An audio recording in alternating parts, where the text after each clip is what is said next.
Kita testingnya lagi ya. Shalom semuanya. Oke. Siapa yang hari ini sengaja datang ke gereja buat ketemu sama temannya, boleh lambaikan tangan? Oh ada. Siapa yang kesini bingung mau kemana hari Sabtu? Angkat tangan. Oke.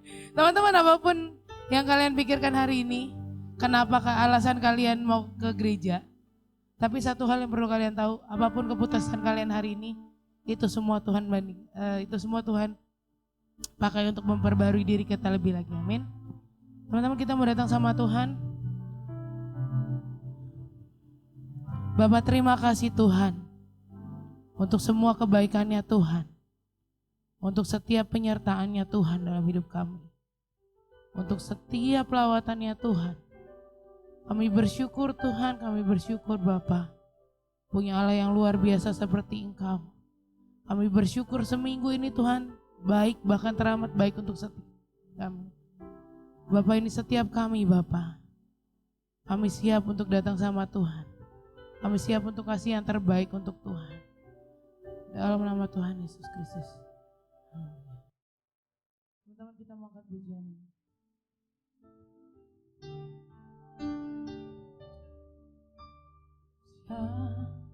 Apakah aku di hadapan-Mu Tuhan, Kau curahkan cinta-Mu.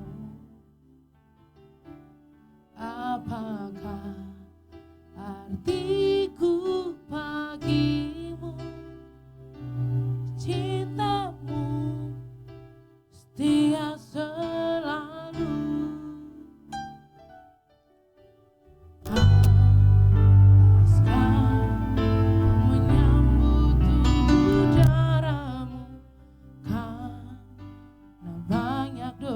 Aku sering ingkari cinta-Mu dalam langkah hidupku. Ampunilah aku, ampuni kelemahanku, ampuni dosaku dalam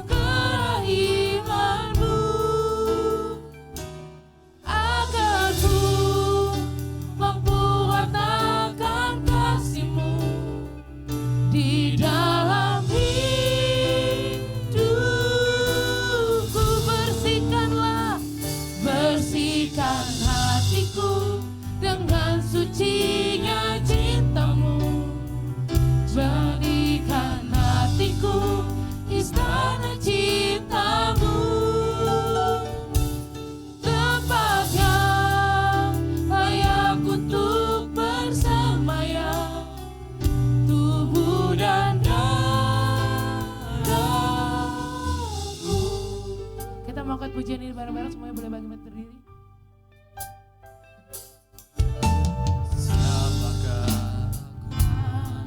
Aku di hadapan-Mu Tuhan, Kau curahkan cinta-Mu. Amin.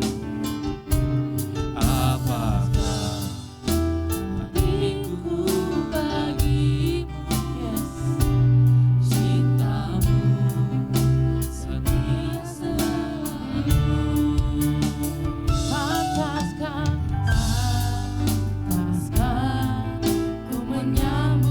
ku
sucinya cintamu.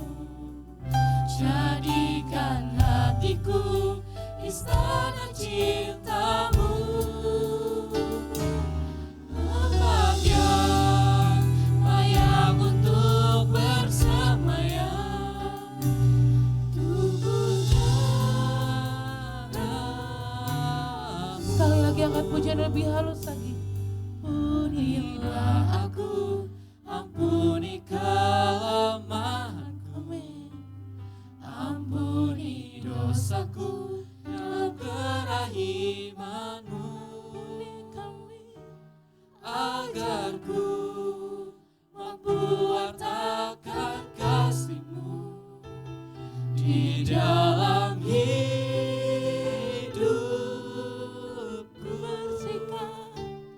Bersihkan hatiku dengan sucinya cinta-Mu.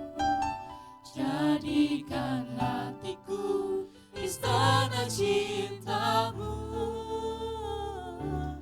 tempat yang layak untuk bersemayam.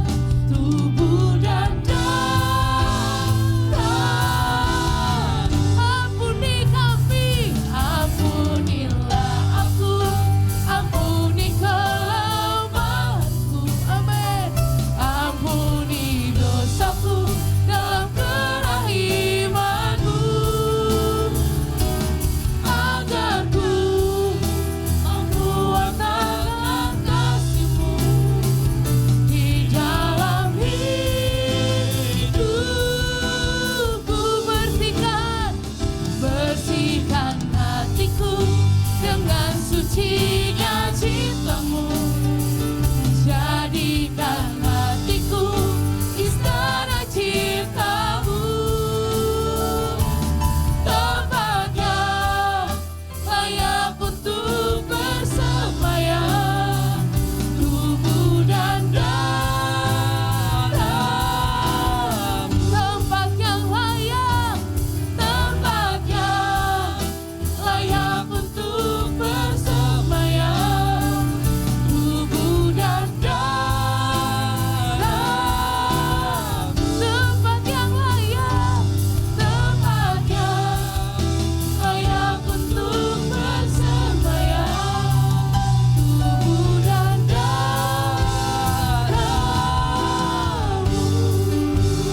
Mari kita angkat pujian untuk Tuhan. Kita mau bilang terima kasih Tuhan. Terima kasih Tuhan untuk cintanya Tuhan. Terima kasih Tuhan untuk kebaikannya Tuhan. Terima kasih Tuhan untuk segala yang telah Tuhan berikan. Terima kasih Tuhan untuk orang tua kami. Terima kasih Tuhan untuk adik kakak kami. Terima kasih Tuhan untuk teman-teman kami. Terima kasih Tuhan bahkan untuk proses hidup kami Tuhan. Kami bersyukur Bapa. Kami bersyukur Bapa. Kami tahu Bapa kami ada di tempat ini bukan karena kami Bapa. Orang raba sekara. Kami mau Engkau lebih lagi Tuhan. Lebih lagi Tuhan, penuhi Tuhan. Penuhi setiap jiwa-jiwa yang haus akan Engkau Bapa. Lebih lagi orang kata raba sekara. Roh Kudus Engkau tercurah Bapa saat ini Tuhan. Terima kasih Tuhan. Terima kasih Bapa. Kami bersyukur Tuhan untuk setiap proses Tuhan. Kami bersyukur Tuhan untuk setiap perlindungannya Tuhan. Kami bersyukur Tuhan untuk setiap nafas kehidupan yang telah Tuhan berikan Bapa. Kami tahu Tuhan, kami ada di tempat ini Tuhan. Bukan karena kehebatan kami. Bukan karena kuat dan gagahnya kami Tuhan. Bukan karena apa yang mau kami dilihat Tuhan oleh dunia ini Tuhan. Tapi kami mau Tuhan menyerahkan Tuhan diri kami Bapa saat ini Tuhan sama Engkau Bapa. Ini setiap kami Tuhan. Dengan segala kekurangan kami Bapa. Ini setiap kami Tuhan. Dengan segala kelemahan kami Bapa. Kami siap Tuhan untuk lebih lagi sama Tuhan. Yang siap lagi muji Tuhan sama-sama katakan amin. Haleluya. Kasih tepuk tangan yang meriah di dalam Tuhan Yesus. Amin. Teman-teman, aku mau undang semuanya boleh duduk dulu. Kita sambil belajar lagu baru lagi ya teman-teman. Hari ini kita belajar beberapa lagu. Siapa yang pernah ngerasa ditolak sama orang lain? Bukan tolak perasaan ya. Tolak istilahnya mau temenan gak bisa gitu. Siapa yang pernah ngerasa kayak Tuhan kok aku gak punya teman ya? Ada? Jawab sendiri dalam hati aja. Ada. Oke. Teman-teman, apapun saat ini kondisimu, apapun yang pernah terjadi dalam hidupmu, Tuhan gak pernah ninggalin kita sedetik pun.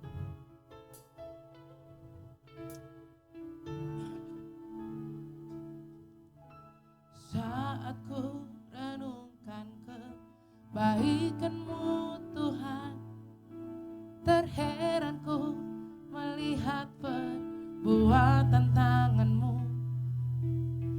Ketika imanku mulai meragu, Kau ingatkanku dengan firman-Mu.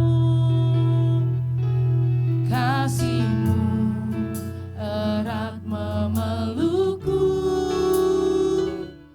ku aman dalam dekapan-Mu. Amin.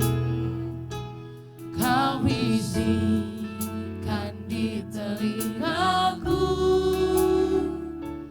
tenanglah, ku ada untukmu. Dunia boleh hancurkanku, tapi Kau pulihkan aku. Dunia mengecewakan aku, tapi Kau mengasihiku.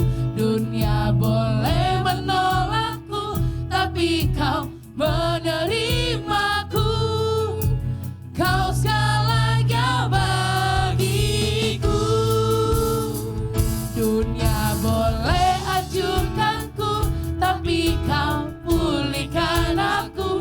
Dunia kecewakan aku, tapi Kau mengasihiku. Dunia boleh menolakku, tapi Kau menerimaku. Kau segalanya bagiku. Bisa? Yuk semuanya boleh bangkit berdiri, kita mau nyanyi lagu ini bareng-bareng. Saat ku renungkan kebaikan-Mu Tuhan, terheran ku melihat perbuatan tangan-Mu. Ketika imanku sudah mulai meragu, Kau kuatkanku dengan firman-Mu. Kasih-Mu erat memelukku, ku aman dalam dekapan-Mu. Amin. Kau bisikan di telingaku, tenanglah, ku ada di sini. Katakan bersama.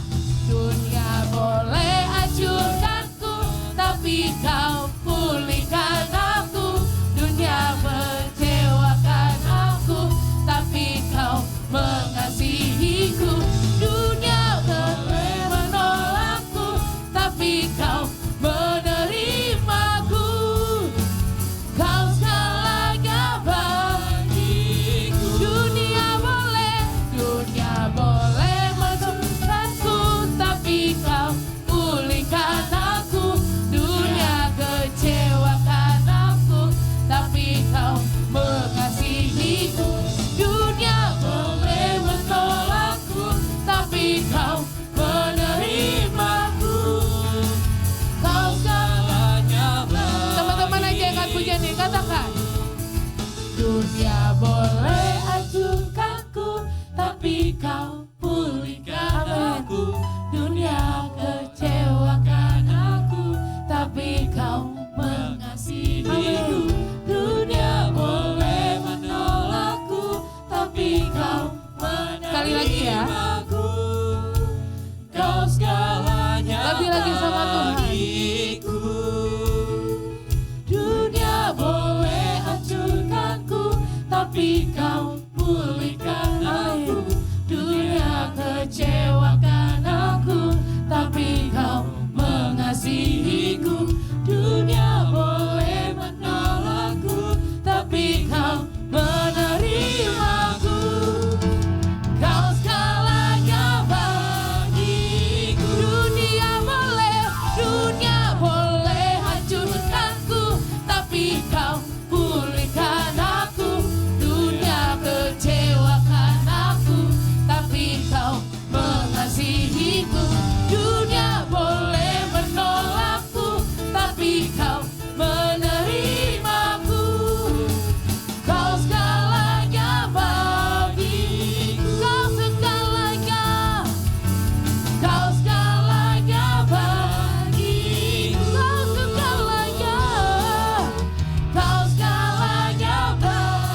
untuk muji Tuhan lebih lagi? Yang siap ya, haleluya. Kita mau angkat pujian. Ku masuki gerbangnya, ku masuki gerbangnya dengan hati bersyukur. Mana suaranya? Amannya dengan pujian. Kataku hari ini harinya Tuhan. Ku bersuka sebab Dia girangkanku. Dia girangkanku, Dia girangkanku. Oh, Dia Amin. Ku bersuka sebab Dia girangkanku. Oh, Dia girangkanku. oh, Dia girangkanku. Ku bersuka sebab Dia girangkanku. Lebih lagi ya. Ku masuki gerbangnya Dengan hati bersyukur. halamannya dengan Pujian. mana suaranya? Kataku hari ini harinya Tuhan. Ku bersuka sebab Dia girangkanku. Dia girangkanku. Dia girangkanku. Oh, Dia Amin Tuhan. Ku bersuka sebab Dia girangkanku. Oh, Dia girangkanku. Oh, Dia girangkanku. Ku bersuka sebab Dia girangkanku. Oke, tar lu Kak, kayaknya lemas banget nih. Kita mau pakai gerakan. Oke? Yang gak gerak maju ke depan. Oke ya. Semuanya mesti pakai gerakan ya. Siap? Ready? Oke, yuk Kak. Katakan bersama. Ku masuki gerbangnya dengan hati bersyukur. Halamannya dengan puji. Ayo yang gak gerak. Kataku hari ini harinya Tuhan. Ku bersuka sebab Dia girangkanku. Ulang dari awal. Ku masuki gerbangnya dengan hati bersyukur. Halamannya dengan puji. Ayo. Kataku hari ini harinya Tuhan. Ku bersuka sebab Dia girangkanku. Putar ya. Dia girangkanku. Oh, Dia girangkanku. Ku bersuka sebab Dia girangkanku. Hoi, hoi. Dia girangkanku. Oh, Dia girangkanku. Ku bersuka sebab Dia girangkanku. Sekali lagi, ku masuki gerbangnya Dengan hati bersyukur. halamannya dengan puji. Amin. Kataku hari ini Harinya Tuhan. ku bersuka sebab Dia girangkanku. Dia girangkanku. Dia girangkanku. Oh, Dia girangkanku. Ku bersuka sebab Dia girangkanku. Oh, oh. Dia girangkanku. Oh, Dia girangkanku. Ku bersuka sebab Dia girangkanku. Amin. Ku bersuka. Ku bersuka sebab Dia girangkanku. Amin. Ku bersuka sebab Dia girangkanku. Haleluya. Wuh. Nah, kalau gerakan berarti anakmu muda, bukan orang jompo. Orang jawab tuh. Oke, teman-teman kita mau datang sama Tuhan, kita mau siapin diri kita. Tuhan kami ini milik Engkau Tuhan.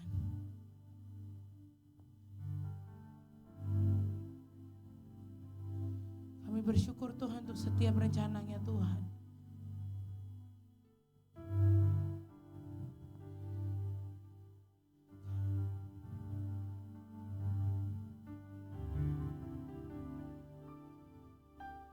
Kami bersyukur atas rencanamu yang terbaik dan terindah bagi kami. Kau memberkati kehidupan kami, melimpah dengan kasih dan anugerah. Kami bersyukur atas rencanamu yang terindah dan terindah bagi kami. Kau memberkati kehidupan kami, melimpah dengan kasih dan anugerah. Katakan bersama. Kami dan seisi rumah kami bersabari untuk terus memuji, menyembah-Mu Yesus Tuhan hingga akhir, bahkan sampai keturunan kami, hidup kami.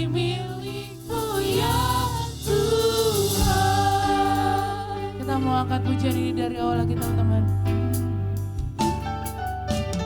Kami bersyukur atas rancangan-Mu yang terbaik dan terindah bagi kami. Kau memberkati kehidupan kami, melimpah dengan kasih dan anugerah. Kami bersyukur atas rancangan-Mu yang terbaik dan terindah bagi kami.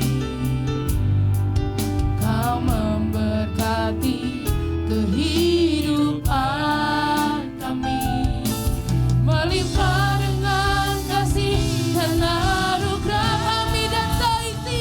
Kami dan seisi rumah kami, amin, untuk terus memuji menyembah-Mu Yesus Tuhan hingga akhir, bahkan sampai keturunan kami. Hidup kami milik-Mu ya. Teman-teman yang akan pujian ini. Yes. Ini setiap kami Tuhan. Ini setiap kami Yesus.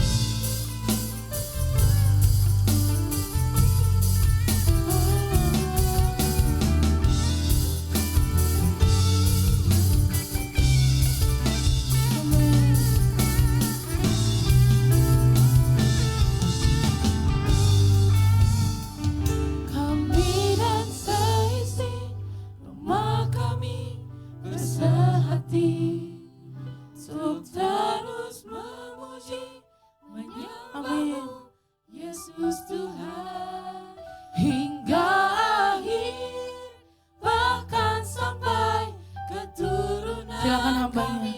Hidup kami milik-Mu ya Tuhan.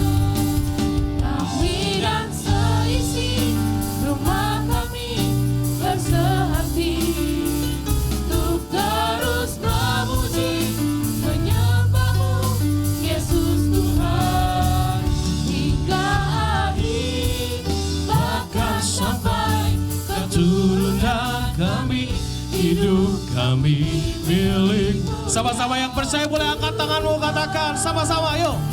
Kami dan seisi rumah kami bersehati untuk terus memuji menyembah-Mu Yesus Tuhan hingga akhir, bahkan sampai keturunan kami. Hidup kami milik-Mu ya.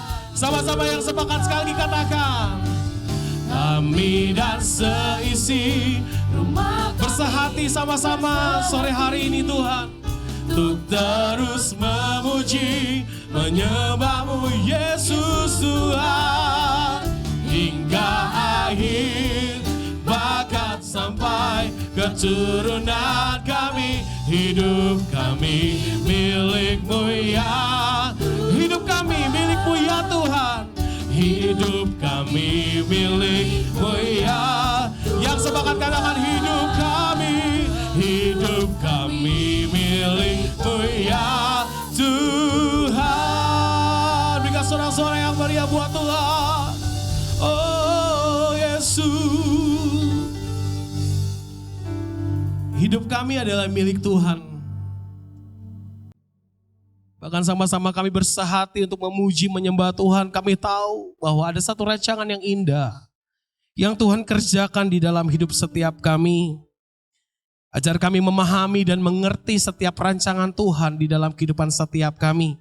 Satu yang kami percaya, kalau kami ada di dalam hidup kami, bukan karena kebetulan. Kami tahu bahwa Tuhan telah merancangkan hal yang indah untuk setiap kami. Dan kami tahu bahwa masa depan kami ada di dalam tangan Tuhan. Maka berbicara untuk setiap kami generasi-generasi pemenang di tempat ini. Maka teruslah bekerja di dalam kami generasi-generasi anak muda yang dipakai Tuhan. Kami percaya Engkau hadir bersama dengan kami sore hari ini Bapa. Dan biarlah Engkau yang melawat setiap kami hari ini. Terpuji namamu demi nama Yesus yang disayang sama Tuhan. Sama-sama kita katakan amin. Sebelum duduk boleh kasih tos kanan kirinya, katakan kamu milik Tuhan. Katakan kamu milik Tuhan. Yes, haleluya. Silakan duduk teman-teman. Silakan duduk. Puji nama Tuhan. Ya, oke, saya mau dibawa aja biar lebih dekat. Saya minta tolong bantuannya. Thank you.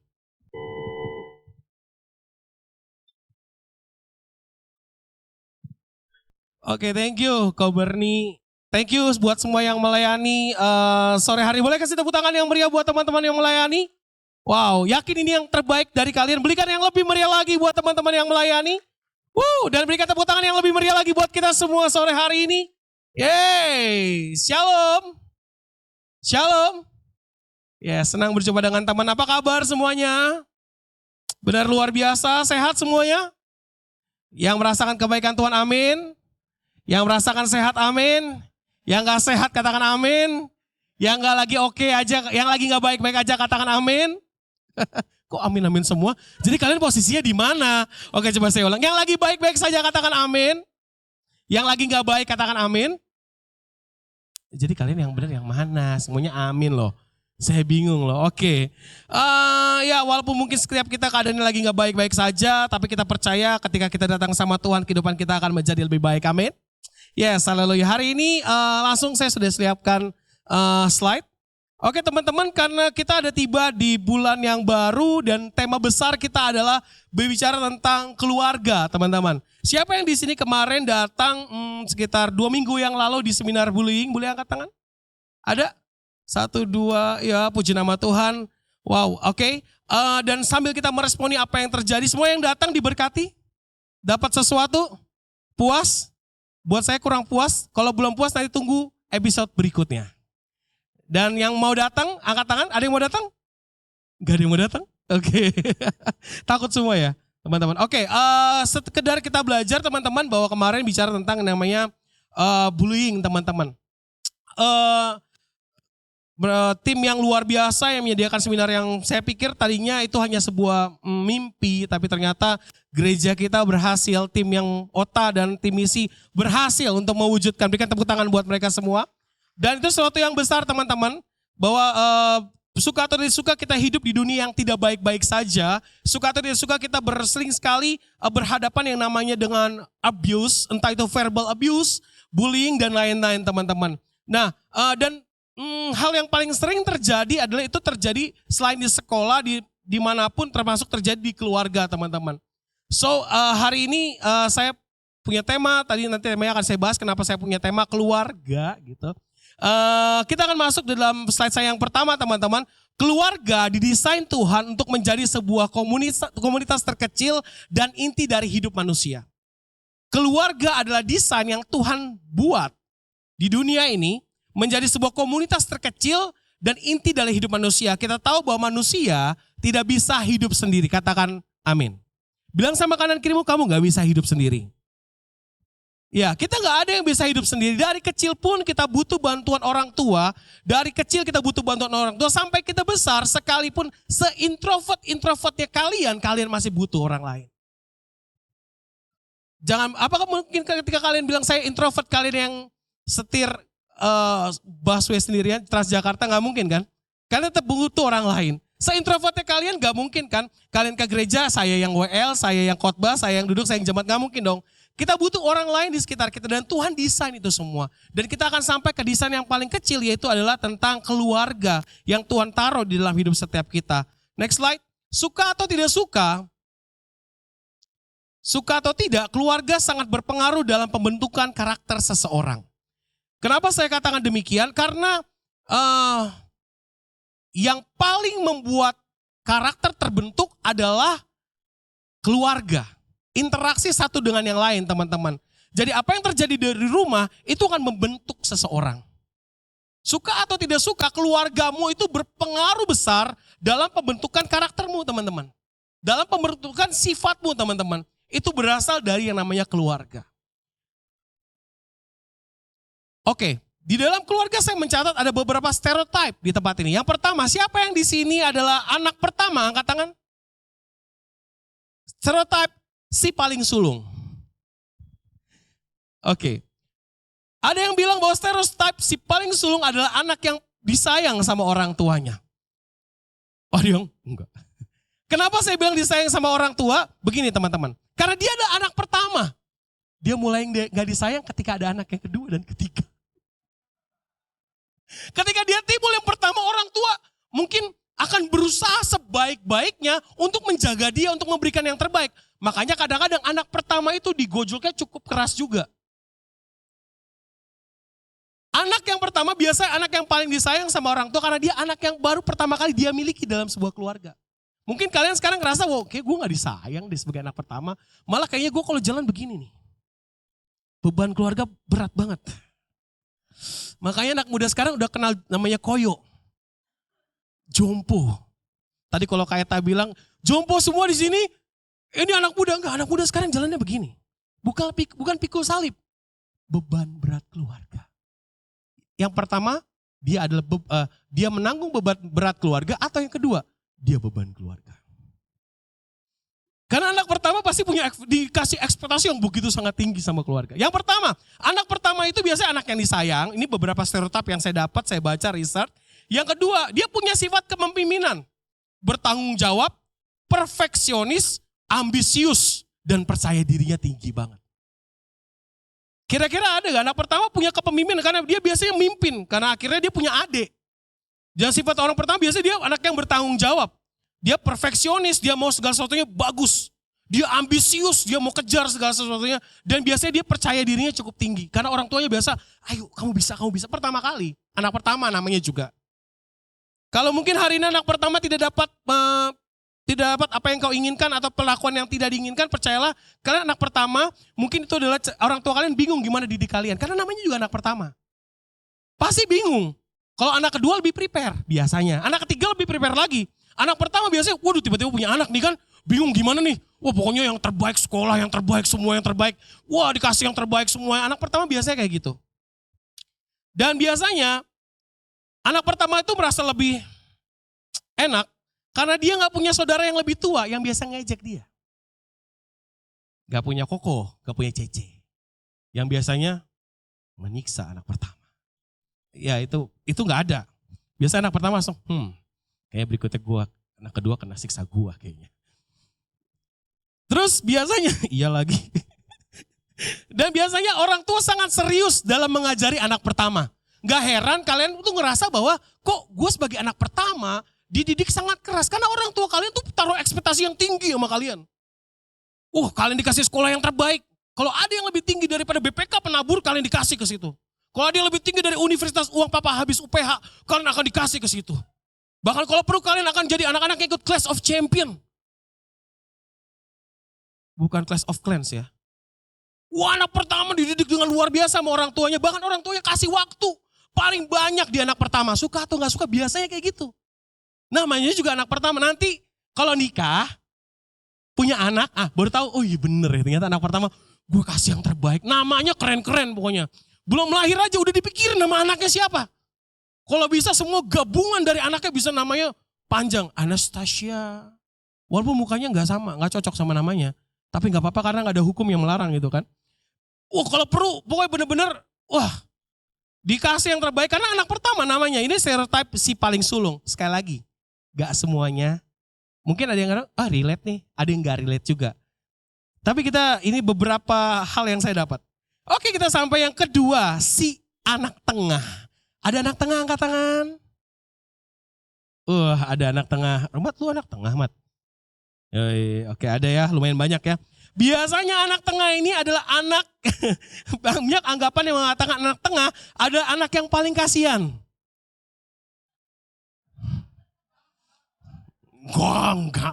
Enggak, udah mati. Iya lagi. Biasanya tidak mendapatkan banyak waktu dari orang tua. Biasanya anak kedua tiba-tiba tuh, makanya kadang-kadang orang tua kan kasih jarak gitu ya. Saya punya teman bapak-bapak yang punya anak gitu. Biasanya dia ngomong kayak gini malah, aduh anak yang kedua lahir bedanya cuma 3 tahun lagi. Ini puyeng juga nih, gimana ya belum sempat kasih yang terbaik buat anak pertama, yaudah anak kedua uji coba kedua biasanya kan. Anak kedua biasa tidak mendapatkan banyak waktu dari orang tua karena orang tua ini mulai kerja lebih keras lagi karena dia punya 2 tanggungan nih sekarang. Tadinya cuma 1. Kalau tadinya anak pertama mainnya terus dikit zuna, yang bayarnya lumayan, tiba-tiba anak kedua mainnya mulai menurun nih. Jangan dikit zuna ya. Biasanya bajunya disamain. Kalau anak pertama kasih baju yang terbaik, sepatu kalau perlu Jordan Air Kids. Wih. Ketika punya anak 2 mulai ngitung kan, Jordan 2 segini nih kan. Turun dikit lah kita, Skechers lah. Iya, apa? Buatan Mangga 2. Ya bisa.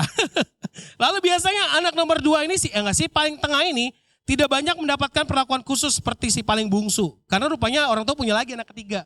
Nah timbul lagi kan, selalu aja ada ya. Biasanya anak tengah ini harus bersaing sama si paling sulung dari kecil.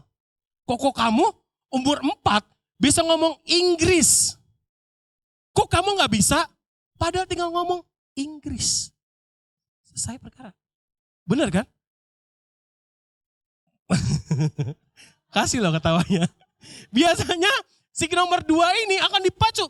Masuk ke sekolah yang sama kayak kokonya. Misalnya nih datang ke sekolah. Kamu adanya si Rohmat? Iya. Tapi kamu gak kayak Rohmat ya. Dia tuh lebih rajin. Datang masuk sekolah jam 7, jam 6 udah sampai si Rohmat. Gak mungkin dia datangnya 7.15 pasti. Udah telat. Terus biasanya anak kedua, anak yang tengah ini kalau datang ke sekolah dibanding-bandingin, di gereja apalagi. Kokomu si Rohmat, itu kalau doa, 5 jam gak berhenti. Kalian jahat. Amin ya besok pagi. Tapi kamu baru 15 menit. Udah mulai. Abang banget gitu. Mulai dibanding-bandingin. Itu biasanya makanya si anak tengah ini akan berusaha bersaing. Paling gak nyamain cici sama kokonya. Nah hal positifnya biasanya si anak tengah ini mudah mengalah. Gampang cincai. Ya udahlah. Gak apa-apa. Dapat baju sekolah hasil dari kokonya, cicinya ya. Kayak turunan. Kamu gini-gini aja. Yang pernah merasakan turunan katakan haleluya. Banyak kan? Iya kan? Sengaja dibeliin baju SD ukuran lebih gede. Bukan oversize guys. Bukan. Nurunin. Kecuali kalau kita badannya oversize ya gitu. Biasa nurunin buat adek kan? Sepatu juga bye-bye pakai sepatu DNC ya. Jangan buat main bola, ingat masih ada adikmu. Bye-bye ya. Biasanya anak kedua nih akhirnya ya udah cincai lah. Biasa sekolah maunya baju baru, baju bekas kokonya. Apalagi kalau postur badannya sama. Koko sama ade ya, badannya sekecil saya. Apalagi turunan semua tuh. Nah biasanya itu anak si paling tengah, makanya dia mudah mengalah, dia sabar. Bertobatlah yang gak sabar. Biasanya dia gak egois, biasanya. Gak egois, kalau ada yang egois gak tahu dia kenapa tuh. Ini curhat buat adiknya yang kayak gitu atau buat gimana? Oh buat diri saya. Lalu biasanya nomor 2 ini sifat bagus ya, memiliki tujuan yang lebih tinggi. Karena dia mau ngalahin koko sama cicinya. Kalau gua jadi dokter, gua harus di atas dokter, kepala rumah sakit. Karena hanya kepala rumah sakit yang bisa ngurus dokter kan. Nah yang pusing kalau gue mau jadi pilot, gue bikin perusahaan pesawat terbang. Biar koko gue belajar sama gue. Karena yang biasanya ini dia akan lebih berusaha untuk punya tujuan yang lebih tinggi. Dan biasanya dia lebih pintar dalam nanganin rasa kecewa. Biasanya disimpan sama dia. Apalagi kalau ternyata si nomor tengah ini punya si paling bungsu next. Ada yang paling bungsu angkat tangan? Anak terakhir angkat tangan. Ada ya anak terakhir ya. Si paling bungsu. Paling suka dicap manja. Woi. Anak nomor 2, anak nomor 1 cukup ya. Ini bukan tempat pembelaan buat kalian. Kalian juga dihakimi hal yang sama tadi. Paling suka dicap manja dan pemberontak.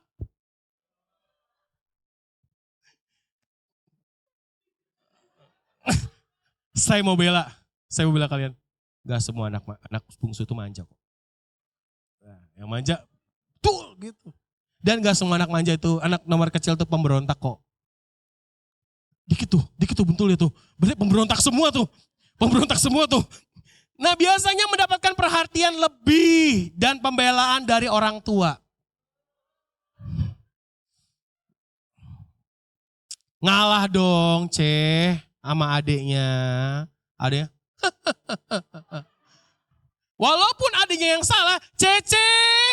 Si Dede kan masih kecil. Ya udahlah, lu ngalah lah yang lebih tua. Anak kecil. Rasain. Bayangin kalau kokonya lagi main, punya mainan gitu. Yang paling kecil, bikin Gundam, lu tau kan tuh susah tuh ya. Bikinnya ya kan. Gue suka ngeliat Gundam tapi gue malas nyusunnya. Jadi gue mau kalau bisa langsung jadi aja. Itu susah kan bikinnya, tiba-tiba Gunpla tuh. Bak, jatuh kan. Dede yang nangis lagi kan. Paling victim si Dede rumahnya kan. Kokonya, lu gak tahu gue ngerjain itu 3 hari 3 malam gitu kan. Makanya apalagi kalau, iya udah tenang. Ada adiknya Densi? Ada. Keluar aja mendingan. Daripada kamu pulang di sini sakit hati sama. Biasanya gitu. Iya kan? Pokoknya dapat uang jajan. Densi dulu uang jajan goceng. Adanya naik ceban. Waktu gue goceng mah. Waktu lu tuh masih murah ngapa-ngapain. Sekarang adik lu susah. Ceban mau beli apa. Padahal banyak bisa belinya. Cilok masih bisa. Tapi biasanya dia mendapatkan pasti perhatian. Tapi itu langsung dibela sama orang tua. Gue skip aja ya kayaknya, kasihan yang paling bungsu. Ketika sedang kalah biasanya, si Dede ini yang paling bungsu ini, dia kalah dari koko-kokonya, dia ada 2 koko-kokonya, cici-cicinya. Biasanya ketika dia kalah, entah dari kecepatan, dari kekuatan, dari kakak-kakaknya, dia menjadi pemberontak. Biasanya dia akan lebih marah daripada kakak-kakaknya walaupun dia salah. Bahkan dia berontak orang tuanya walaupun dia salah. Karena dia ngerasa, waduh gak ada yang bela gue nih. Gue salah nih, kakak-kakak gue begini. Gue lebih marah lagi daripada kakak-kakak gue. Padahal gue yang salah. Biasanya dia, makanya disebut biasanya anak paling bungsu itu pemberontak dibilangnya. Jangan betul, kasihan. Nah biasanya si bungsu ini mendapatkan kesuksesan di bidang yang ia tekuni untuk mendapatkan pengakuan. Ini hampir sama nih. Biasanya dia berusaha untuk, kalau bisa cum laude, summa cum laude, dihukum ke laut ya. IP-nya kalau bisa bukan 4 lagi IP-nya. Di Clash of Clans ada yang 5 lu ya. Itu gak punya temen kali ya. Waktu wisuda kemarin ya, gue punya temen itu. Misal IPK, dia ngambil S2, dia double major 2.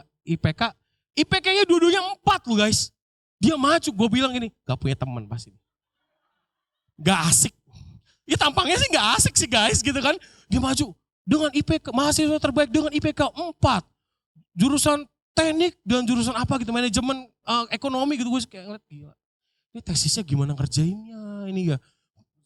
Mungkin dia saudara sama Sandy Clash of Clans atau mereka yang pintar-pintar gitu kan. Clash of Champions, sorry. Gue nonton gitu, gue merasa jadi guru kayak, gila nih. Waktu sekolah, gue juga guru mikir gimana ngerjainnya ini ya. Sampai gue diemin, gue balik-balikin. Akhirnya gue mendapat satu kesimpulan gini, kasihan ntar kerjanya gak keluar semua itu jurus-jurusnya. Iya kan rumus-rumusnya gak keluar semua kerjaan. Kalau lu kerjain di bidang akuntansi paling hitungannya jurnal besar, jurnal kecil ya kan ya. Kalau gak ada kali itu apa 129 itulah pokoknya gue bingung ngeliatnya kayak. Terus ngafalin kartu ya. Nah oke. Biasanya anak bungsu ini mendapatkan kesuksesan di bidangnya lebih untuk dapat pengakuan. Dan yang terakhir biasanya menjadi anak bungsu memang tidak mendapatkan tekanan seperti kakak-kakaknya. Sehingga kadang anak bungsu menjadi lebih santuy. Ada yang berarti ada orang tua yang Dari hal ini masih ada lagi yang terakhir. Berarti salah ya, ada yang salah, ada yang mungkin gak terlalu, ada yang mungkin gak terlalu di push, jadi biasa lebih santai. Apalagi kalau dia masih kecil, mohon maaf.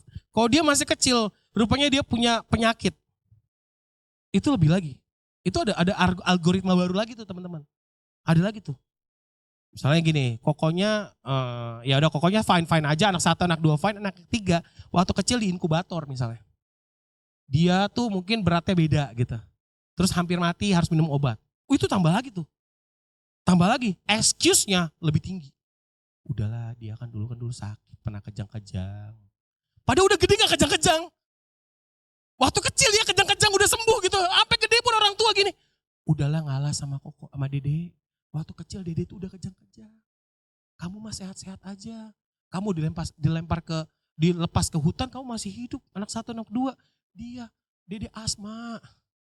Padahal mah udah gak asma lagi, dia nge-vape mulu kerjaannya gitu. Udah santuy aja gitu. Padahal gak tahu mamanya dia masih kayak gitu. Iya, ada yang beberapa ngomong bahwa lebih santai. Oke, sekarang sampai ke stereotip yang terakhir. Si tunggal. Ada yang tunggal di sini angkat tangan? 1. Gue juga tunggal. Tapi gue punya adik tiri. Tapi tetap sebenarnya gue tunggal. Beberapa tahun gue hidup tunggal. Si anak tunggal nih. Dia memiliki banyak kesenangan karena tidak punya saingan di rumahnya. Mau minta apa? Dikasih. iPhone 15 dikasih, iPhone 16 dikasih, 17 kasih, 18 kalau udah nongol dikasih juga. Berarti kalau gitu pulang, Pak biasa anak tunggal kayak gitu loh. Gitu kan. Oke, biasanya dia mau ngapain? Dia gak punya saingan karena dia anak tunggal. Nah tapi si anak tunggal ini sering sekali merasa sendiri teman-teman. Tidak punya teman untuk bermain dan harus menghibur diri sendiri. Biasanya si anak tunggal ini gila main game. Kalau gue baca ini gue kayak, iya ya gue dulu gak punya teman sih di komplek gitu. Pernah punya cita-cita mau jadi trio kuek-kuek. Lu tau trio kuek gak? Lu tahu kan? Australia lagi katanya. Gue dulu waktu kecil, beda genre, beda umur, iya memang. Tapi ada yang tahu loh. Makasih yang tahu ya. Iya ya. Akhirnya anak tunggal itu gue dulu anak tunggal biasanya hiburan gue adalah lari ke game. Biasanya gue akhirnya beli Sega, beli PlayStation, punya uang belinya PlayStation. Si anak tunggal. Gitu kan. Bukan main-main, minta speaker, minta ini anak tunggal. Bebas. Gak punya adik. Ketika negeri Konoha masih aman gitu. Ketika sudah dijajah oleh anak kedua dan ketiga. Amat riwayat lo. Biasanya dia tuh suka sendiri, akhirnya dia menghibur diri sendiri dengan cara ya beda-beda lah untuk menghibur diri sendiri. Dan anak tunggal menghabiskan banyak waktu bersama orang tua. Lebih banyak waktu orang tuanya kasih dia bahkan ketika dia sudah besar. Jadi gak heran anak tunggal itu bisa di overprotective ya, dijagain dengan segitu besarnya. Karena dia anak satu-satunya. Dan rasanya dia selalu dilindungi oleh orang tuanya. Biasanya anak tunggal itu manjanya berlebih dan cukup egois. Karena ini saya jadi anak tunggal, jadi saya bahasa cukup egois. Pakai cukup aja. Padahal egois.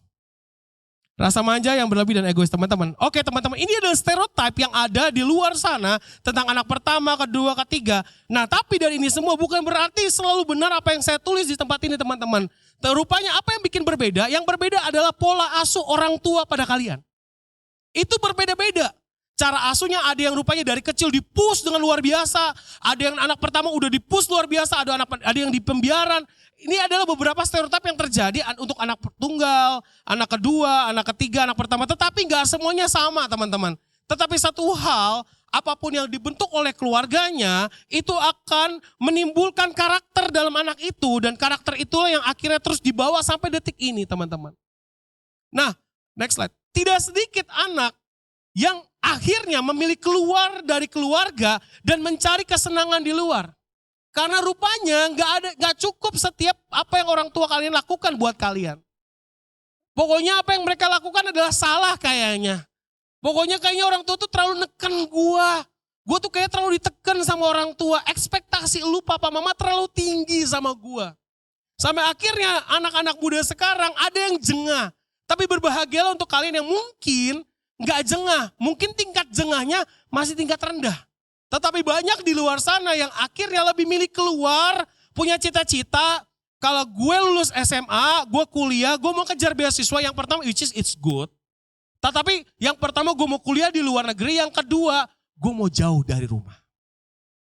Ada beberapa pemikiran yang kayak lebih baik, gue keluar dari rumah, capek di rumah, jengah sama orang tua. Papa mama itu gak asik banget ngatur gue dengan sedemikian. Kalau papa mamanya masih relate sama kalian, mungkin jaraknya gak terlalu jauh, tetapi mungkin papa mama pasti berusaha luar biasa untuk bisa relate sama kalian. Simple things, gue terbuka sedikit ketika kemarin dibilang soal anjing sama anjay. Kalau anjir beda. Gak gue keluarin di jokesnya nih. Apa bedanya anjing dan anjir? Kalau anjing kakinya 4, kalau anjrit kakinya emprit. Bernie mulai aduh. Makasih ya. Makanya gue gak mau keluarin. Oke. Oke teman-teman. So ketika bahasa yang gue tahu ketika murid gue ngomong anjay, di pikiran gue adalah dia ngomong anjing. Yang gue tahu. Jadi gue suka, what do you say? What do you say? Ketika ngomong anjay, what do you say? Apalagi di gereja kan, anjay. What do you say? Kudus men. Kudus iblis aja takut masuk sini. Enggak juga sih. Kalau nggak sungguh-sungguh beribadah mah, iblis juga masuk aja cuek gitu kan. Ketika kemarin di ngomong itu cukup ngebuka pikiran gua. Rupanya ketika ditanya anjay, arti apa? Ada yang tahu anjay artinya apa sih? Ada yang asik, kayak apa? Kayak keren aja gitu ya, anjay. Kayak mungkin bahasa dulu, apa ya, kayak asik gitu. Tapi udah gak bisa anak sekarang ngomong asik. Kalau dulu kan ngomongnya kayak, gila keren, asik gitu. Sekarang kayak asik, lu tahun berapa? Asik. Kan gak lucu juga gitu. Maka kalau ketika ngomong anjay, ketika ngomong ini aja dua hal yang berbeda teman-teman. Saya di dunia pendidikan ini saya harus ngomong sama guru-guru. Lu tahu gak sih artinya salah? Di pikiran gue yang generasi X. Gue generasi milenial. Itu X ya, bener ya? Milenial ya. Gue ini generasi milenial mikir kata anjay itu anjing. Gue. Enggak dong, masih ada yang di atas gue. Aman. Masih ada yang di atas gue, aman. Nah, dari hal ini ketika ngelihat cara orang tua kalian, gak semua yang ngalamin ini, tapi kalau ngalamin ini mungkin ini agak sedikit relate. Nah, ketika kalian dibina oleh orang tua, didik sama orang tua, nah itu kan ada dua hal yang berbeda teman-teman. Ngelihat anjay, bagi saya yang tahu itu anjing, ternyata enggak teman-teman. Itu aja udah gak nyambung gitu rasanya. Nah akhirnya gak heran anak muda sekarang timbul yang namanya trauma akan keluarga. Nah saya nemuin banyak yang trauma akan keluarga, lalu ada child free. Bahkan kalau ngelihat di iklan media sosial kan, kamu akan dibayar berapa ratus juta untuk bisa nikah di Jepang, di Korea. Bahkan sampai pacaran aja dimodalin sama negara guys. Indah sekali kan? Pindah apa kita ke sana? Di sini susah loh nyarinya loh. Pindah. Bayangin deh, mungkin di Indonesia masih aman, tapi di negara luar akhirnya mulai mikir gini. Child free. Kenapa? Biaya hidup mahal.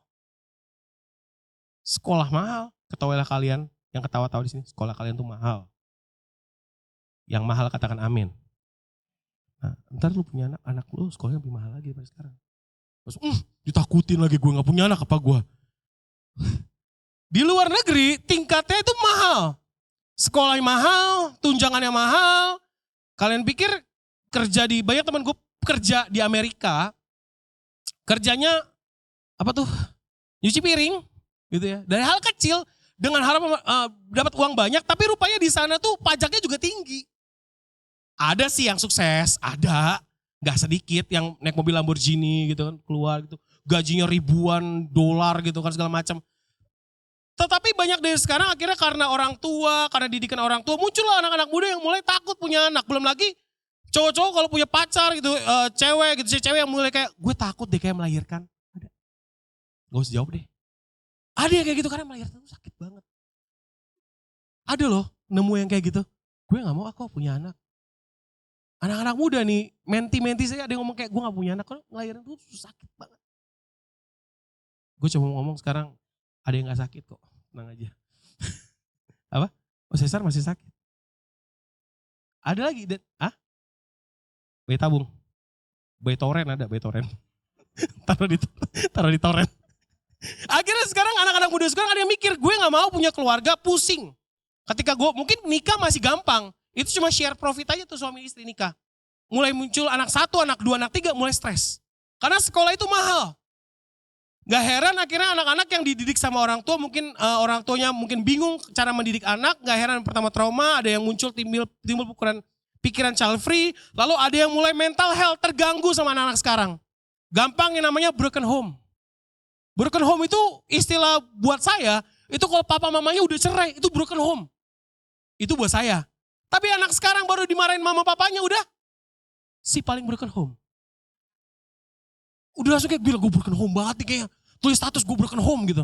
Di zaman saya broken home itu tingkatan di situ teman-teman. Papa mama cerai, gue nggak tahu hidup sama siapa, atau ikut papa, terus tiba-tiba dapat mama tirinya kayak di sinetron nih. Broken home. Ini gue curhat, itu gue.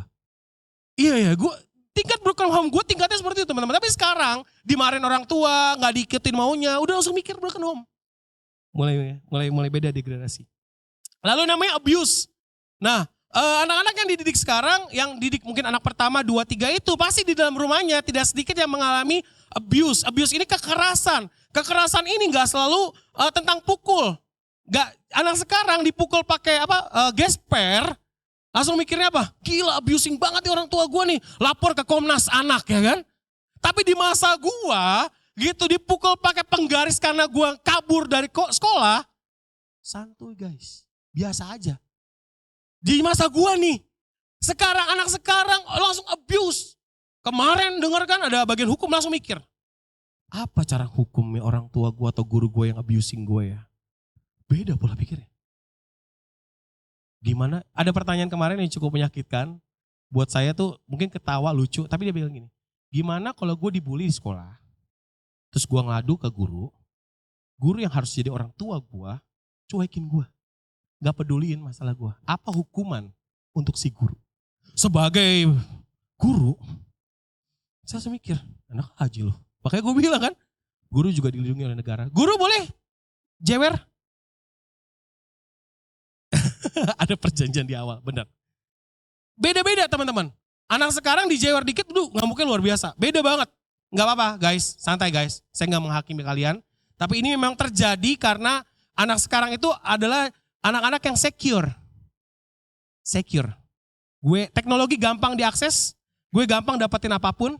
Ya maksudnya nggak selalu bicara tentang gue dapetin ini dan itu barang, bukan ya. Tetapi gue lebih gampang dapetin sekarang. Nah, ada yang anak-anak muda yang takut menikah dan lebih milih free life, hidup yang bebas. Nikah tuh cuma bikin pusing, udah gue hidup bebas aja. Anak sekarang akhirnya gitu. Mulai mikir, padahal sebenarnya di Alkitab pun ngomong, salah gak sih hidup sendiri? Enggak, kalau itu panggilan, gak salah. Tetapi Tuhan juga menyuruh setiap kita punya satu janji atau punya satu perintah bahwa kita misalnya gini, udah gak relate sih beranak cucu dan penuhi bumi. Artinya Tuhan itu yang lebih relate adalah Tuhan tuh bentuk keluarga untuk melahirkan generasi berikutnya. Coba bayangin kalau di sini semuanya child free. Gereja ini akan kosong teman-teman. Habis teman-teman.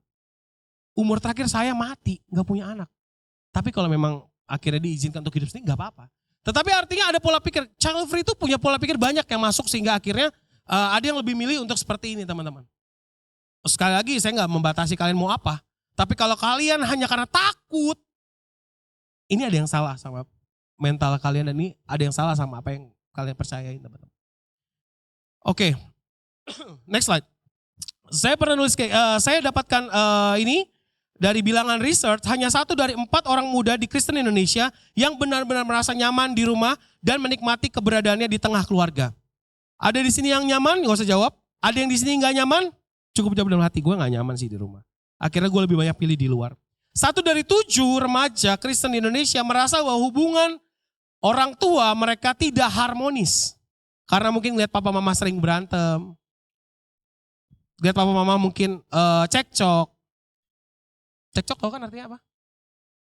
Ya debat. Karena ketika ngeliat tuh kayak, aduh kok papa mama berantem. Karena di pikiran kalian adalah keluarga itu kayak keluarga cemara.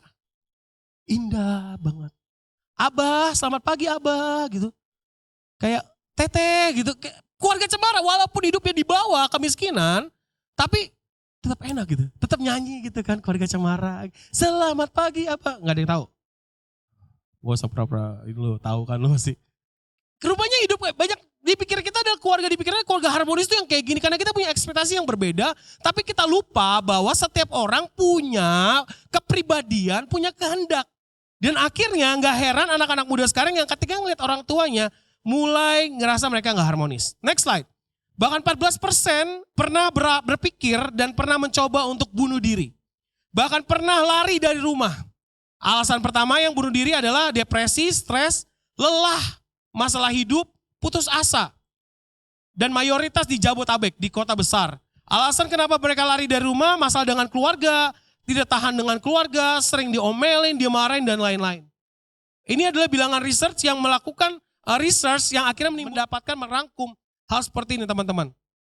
Nah, bahkan kemarin saya sempat bahas di khotbah saya di umum, bahwa tingkat bunuh diri di Indonesia itu naiknya jauh banget. Sekitar 20-30% lebih jauh lebih tinggi daripada tahun lalu. Dan masalahnya yang sering melakukan bunuh diri adalah bukan orang-orang seumur saya. Which is itu anak-anak remaja yang bunuh diri. Bahkan kalian kalau dengar kemarin anak-anak remaja udah main yang namanya judul. Judi online. Karena apa? Tiba-tiba Zeus muncul di handphonenya. Iklan. Xiaomi halo. Sampai ada protes kan?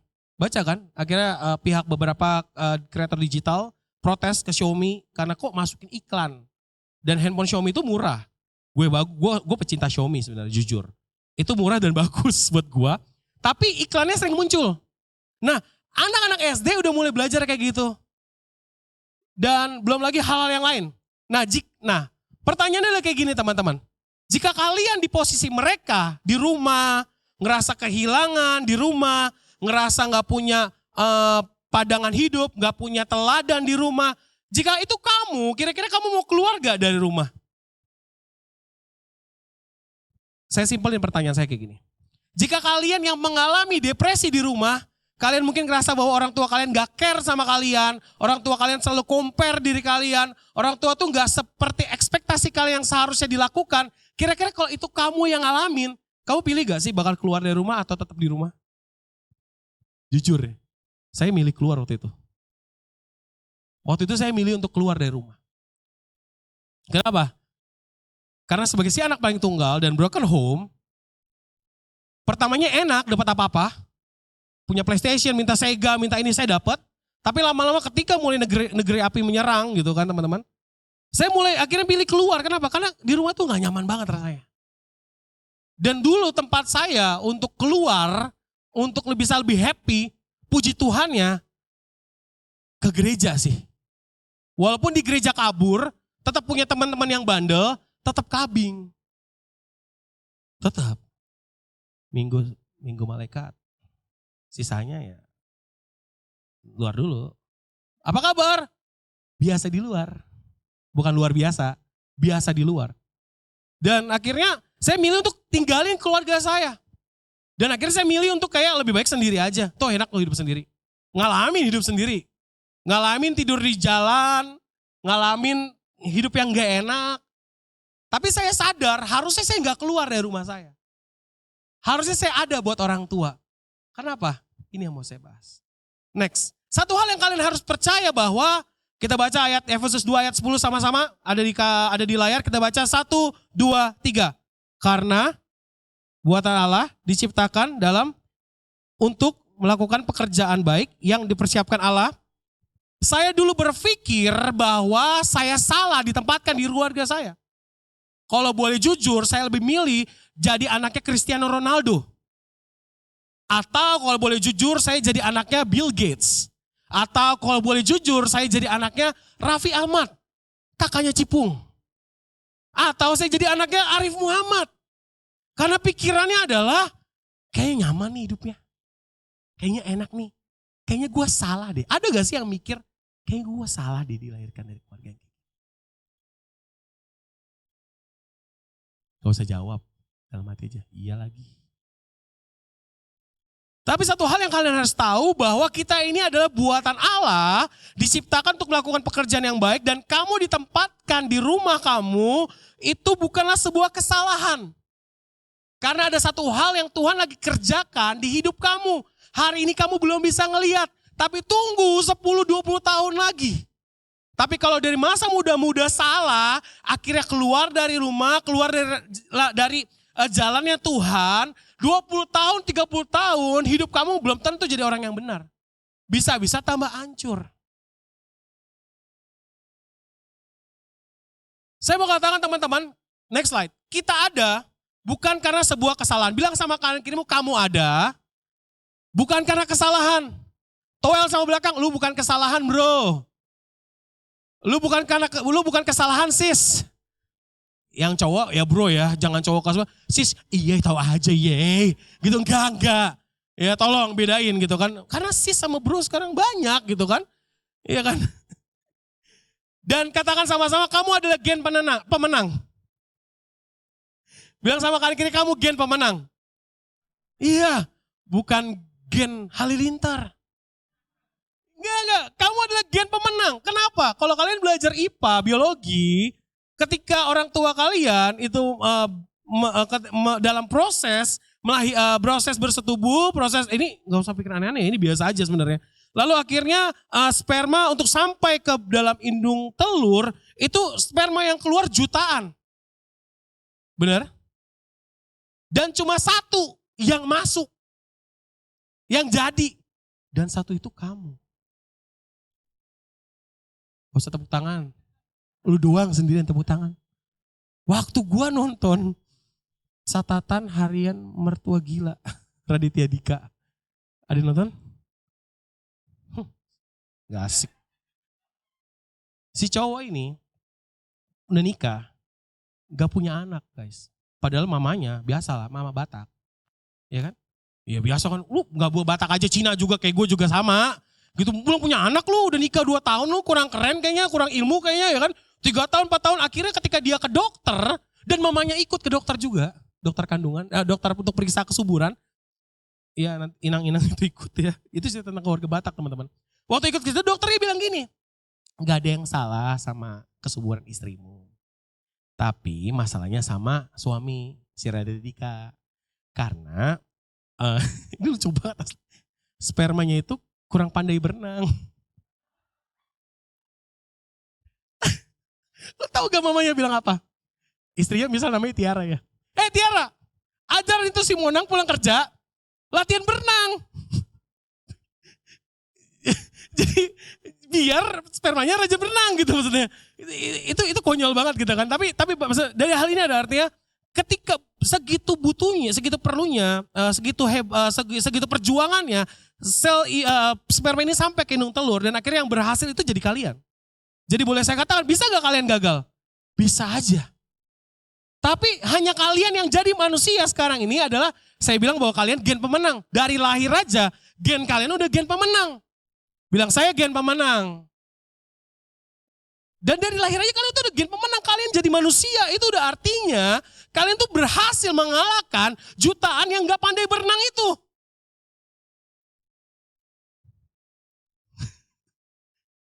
Apa ya, maksudnya gagal gitu. Dan kalian berhasil, ya kalian ada pemenang teman-teman. Wih keren amin ya. Anak STT ya? Makasih ya. Nanti lu kalau khotbah gue aminin juga. Enggak bercanda. Enggak benar sih. Oke. Pertanyaan adalah gini. Bagaimana respon dan attitude kita di dalam hubungan dengan keluarga sebagai sesama manusia yang diciptakan oleh Allah? Ini yang mau saya titik beratkan buat teman-teman. Karena moral sudah semakin turun di dunia ini. Karena jangan heran dunia yang bukan hari bukan makin baik tapi makin hancur. Jangan heran kalau kalian lihat anak-anak muda yang karena gak dikasih papanya, berita nonton gak sih? Anaknya minta motor, gak dikasih motor. Dia bisa ngebunuh orang tuanya. Cuma karena motor. Harganya berapa sih motor? Mahal. Iya bener kan? Bener kan? Hei anak Aerox, kalau gak dikasih Aerox, marah. Ya kan tingkatan anak sekarang Aerox, gue gak Vario. Kalau zaman gue mau dulu CBR maunya. Tua banget kan gue udah bilangin. Kalau kasus sekarang bahkan gak heran anak ngebunuh orang tuanya ketika gak dikasih apa yang dia mau inginkan. Padahal nanti kalau udah besar dia bisa beli tuh motor. Kalau dia kerja. Kalau gak kerja sih ya silakan berharap. Padahal bisa dia beli. Bisa dia beli. Makanya gak heran anak-anak seumuran saya ketika punya uang nih, saya mau belinya mobilnya Honda Jazz. Kenapa? Zaman dulu Honda Jazz tuh keren banget guys. Masih ada yang ngerasain itu? Itu keren banget. Impian gue punya uang beli Honda Jazz. Padahal sekarang ada yang lebih keren lagi. Ada Ioniq. Tapi mungkin nanti gue Ioniq udah, jadi maksudnya gue bilang gini, karena respon yang salah, attitude yang salah, akhirnya kita gak sampai ke dalam rencana yang Tuhan inginkan dalam hidup kita. Bahkan gak heran anak sekarang banyak yang mati muda. Jadi kalian jangan ketawain saya yang lebih tua daripada kalian. Belum tentu kalian sampai di umur saya. Kan? Jangan kalian kalahin tuh ketawain omong opa di gereja. Belum tentu lu sampai di situ. Baru 30 metong. Serangan jantung lagi main futsal. Mati. Bahkan teman gue ngomong, sekarang banyak anak muda yang mulai cuci darah. Masih muda cuci darah. Kita mah cuci tangan. Kenapa? Enakan hidup ini. Santuy. Mix sweat terus, ya kan? High chat terus, ya kan? Ya kan? Minuman yang berkaleng-kaleng terus, sikat terus, ya kan? Minuman langsung tiap hari coffee. Kalau nggak ngopi, kayaknya belum enak banget. Kena GERD lo, tahu rasa lo, ya kan? Dukun ya kopi hitam. Oke, next slide. Om saya bernama Winston Churchill ngomong gini, attitude is a little thing that makes a big difference. Artinya, jangan lupa buang sampah pada tempatnya.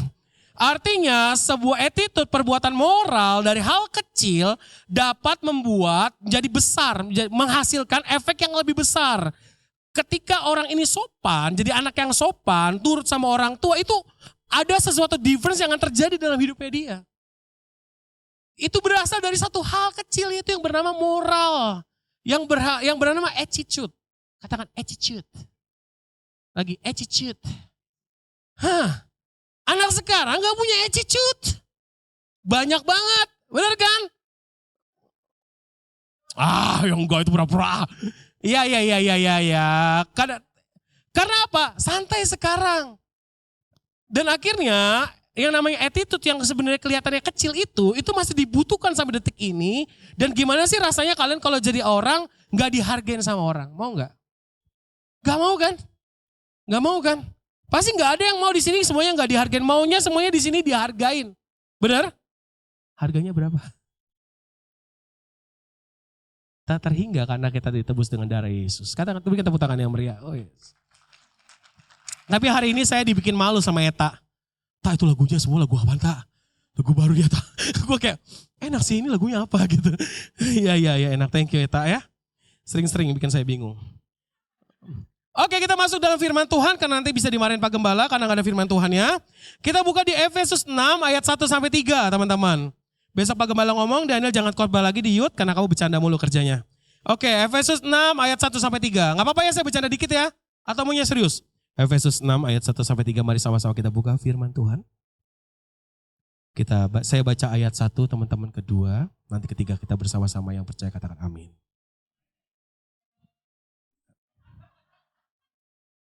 Firman Tuhan berkata. Gue dulu sekolah Katolik tuh hafal gue kayak gitu-gitu. Oke teman-teman. Ini kasihan si Victor banyak nge-cut khotbah gue. Kata Victor, gue cut ya. Oke, aku baca ayat 1. Hai anak-anak, taatilah orang tuamu di dalam Tuhan, karena haruslah demikian. Ayat 2 teman-teman.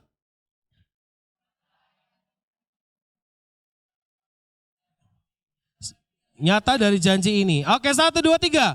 Supaya kamu berbahagia, umurmu di bumi. Teman-teman tahu gak sih bahwa dalam perjanjian lama sampai perjanjian baru, kata tentang menghormati orang tua, itu banyak banget teman-teman. Dan Tuhan menekankan di situ loh teman-teman.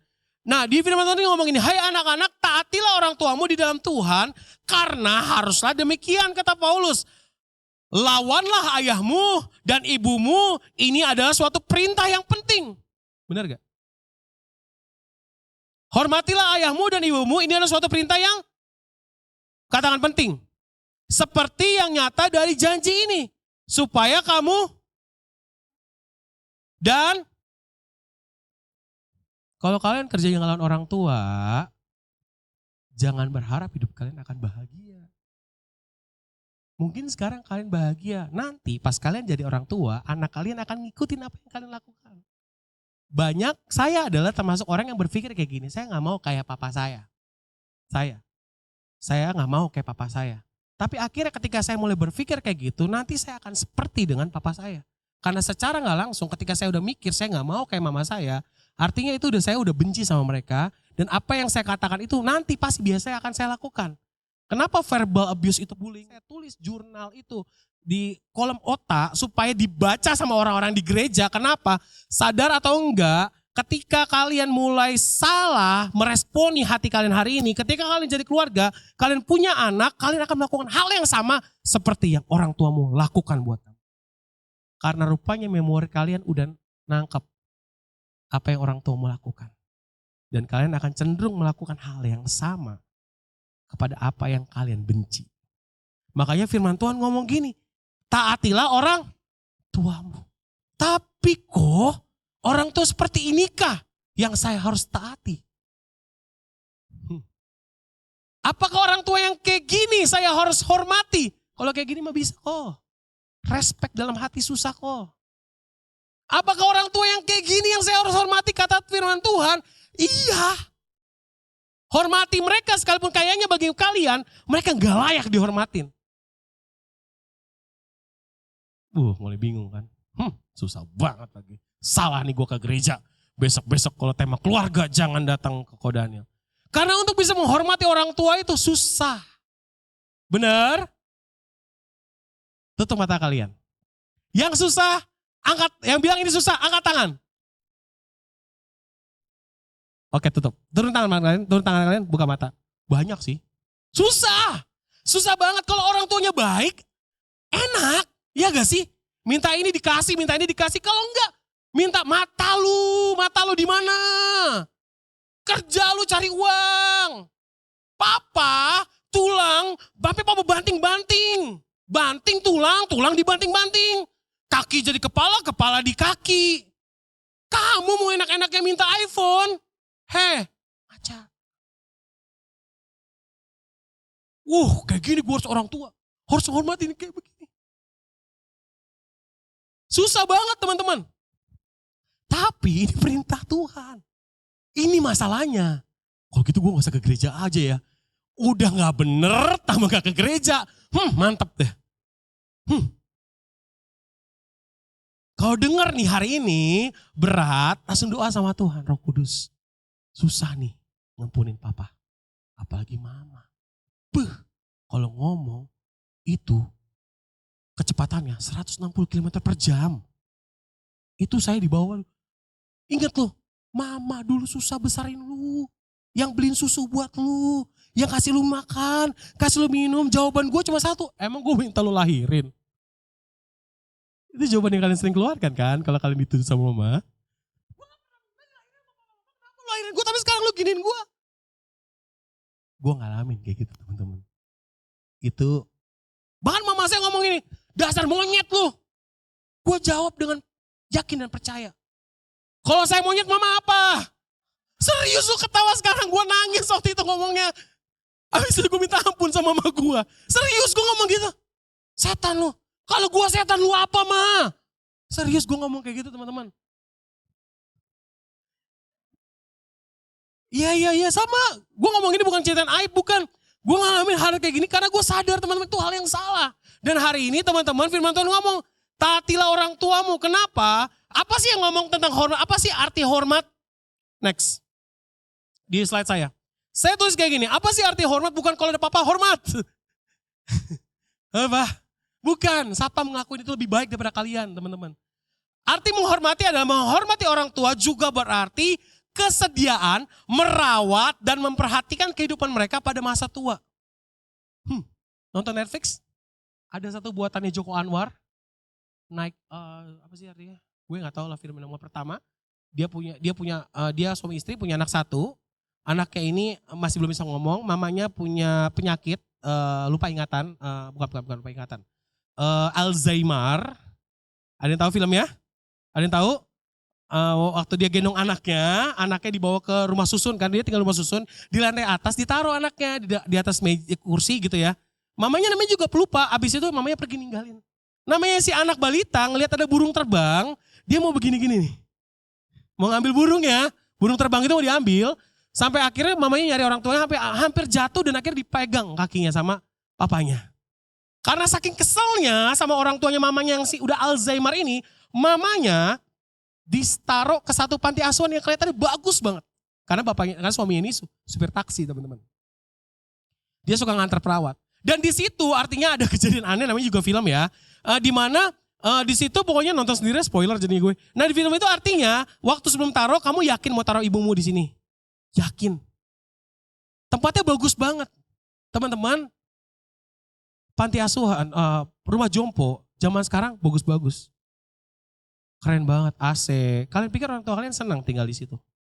Menghormati orang tua bukan cuma bicara tentang respect dengerin dia ngomong, tapi akhirnya nanti menghormati adalah merawat dan memperhatikan kehidupan mereka pada masa tua. Banyak dari kita, gue tahan nih, gue hormat sama lu, tunggu gue kerja. Gue ada kerja, gue punya uang, gue taruh di panti asuhan. Gue taruh di panti jompo. Ini hal yang namanya tidak menghormati. Ini yang Alkitab gak suka, yang Tuhan sendiri Tuhan sendiri bicara bahwa bagaimana tentang arti hormat, artinya kesediaan merawat. Dan hal ini tadi firman Tuhan ngomong di ayat 2, suatu perintah yang penting, katakan perintah yang penting. Artinya gak boleh diabaikan, dianggap remeh atau ditolak. Next slide. Nah, supaya apa? Supaya katakan sama-sama panjang umur. Panjang umur bisa diartikan sebagai mengalami kesehatan yang baik. Panjang umur bicara tentang bagaimana hidupnya dalam lindungan Tuhan, hidupnya di dalam rencana Tuhan lebih maksimal lagi. Kesehatannya baik. Kalau engkau sendiri gak pernah, dengar baik ya, ketika kalian nyimpen kepahitan, itu sama aja kayak kalian minum racun, kalian berharap orang lain yang mati. Siapa yang mati? Kita. Kenapa saya bilang kemarin seminar itu penting, kalian dengarkan, karena apa? Karena ketika kita lihat diri kita ini jadi gambaran yang salah kalau kita punya kebencian dalam hati kita pada orang tua. Next slide. Bagaimana sikap seorang anak? Yang pertama, taat. Taat itu artinya apa? Listen, obedient, mendengarkan. Ayo kita buka Amsal 4 ayat 1 sampai 2. Amsal 4, Amsal itu ada di perjanjian lama. Amsal 4, biar saya selesaikan dalam waktu beberapa menit teman-teman. Amsal 4, sudah di sana, yang sudah sana katakan, uy.